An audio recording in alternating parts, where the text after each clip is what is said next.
Hello guys, कैसे हैं आप सब। मेरा नाम है अनीश। कई बार काफ़ी सारे टैक्स कंसल्टेंट गलती करते हैं। क्या गलती करते हैं कि जब भी क्लाइंट उन्हें बोलता है कि उन्हें अपना जीएसटी कैंसिल करना है, तो वो क्या करते हैं, वो सिंपली रीज़न फॉर कैंसिलेशन लिख देते हैं, डिसकंटिन्यूएंस ऑफ बिजनेस, कि बिजनेस हम बंद कर रहे हैं, इस कारण से हमें आप जीएसटी हमारा कैंसिल कर दीजिए। जब भी हम ऐसा रिक्वेस्ट पोर्टल पर सबमिट करते हैं, तब क्या होता है, जो हमारा पीओ है, जो हमारा ऑफिसर है, वो हमें नोटिस देता है। हमें भी इस क्लाइंट के लिए नोटिस आया है। जब इस नोटिस को हम लोग डाउनलोड करते हैं, तो हम क्या देखते हैं कि ऑफिसर ने हमसे कैंसिल ट्रेड लाइसेंस मांगा है। अब देखिए आप, कोई भी पार्टी अपना ट्रेड लाइसेंस जनरली कैंसिल तो करेगा नहीं। पर आपने क्या गलती की, आपने क्या लिख दिया कि हमने बिजनेस डिसकंटिन्यू किया, हमने बिजनेस बंद कर दिया। अगर आप बिजनेस बंद करोगे तो बाबा आपको ट्रेड लाइसेंस भी तो कैंसिल करना पड़ेगा। अब हमें देखो, तो ये चीज ध्यान रखने का है।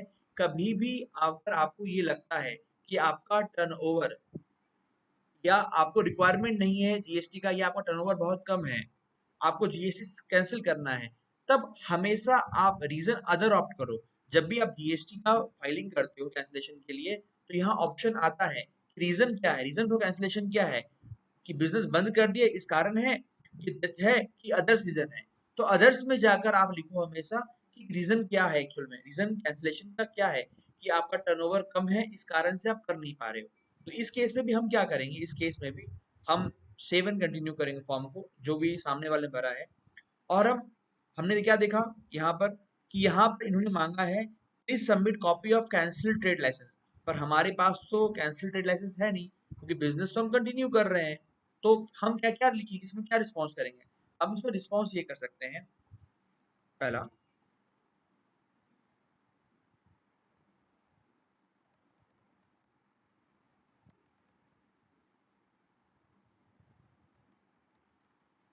माई turn over is less than the threshold limit. पहला, एक जेन्युइन प्रॉब्लम आपको लिखना है। क्या लिखना है, कि जिससे कि आपके पीओ को लगे हाँ भाई एक्चुअल में कैंसिल कर देना चाहिए। तो हम क्या लिख रहे हैं, my turnover is less than the threshold limit, and and I won't be in a position to maintain GST filing. GST, ये तो हम क्या कर रहे हैं, किसी ने गलत फाइलिंग किया, हम अब ट्राई कर रहे हैं ऐसा रिस्पॉन्स लिखकर कि पीओ हमारा मान जाए और कैंसिल कर दे इसे। अब ये उसकी पीओ के ऊपर डिपेंड करता है कि वो कैंसिल करेगा कि नहीं करेगा। इस केस में हम क्या लिख रहे हैं, कि मेरा turnover less than the threshold limit है, and I won't be in a position to maintain GST and file the same. So I request you to cancel my GST registration, but I will be continuing my normal business. अब क्या करो, आप ऐसा reply लिख के दो और try to convince, यहाँ पर लिख दो,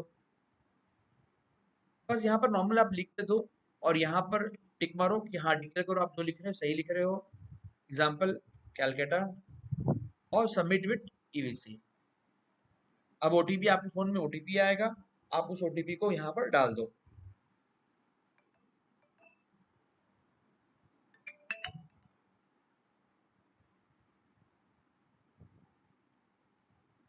और वैलिडेट कर लो।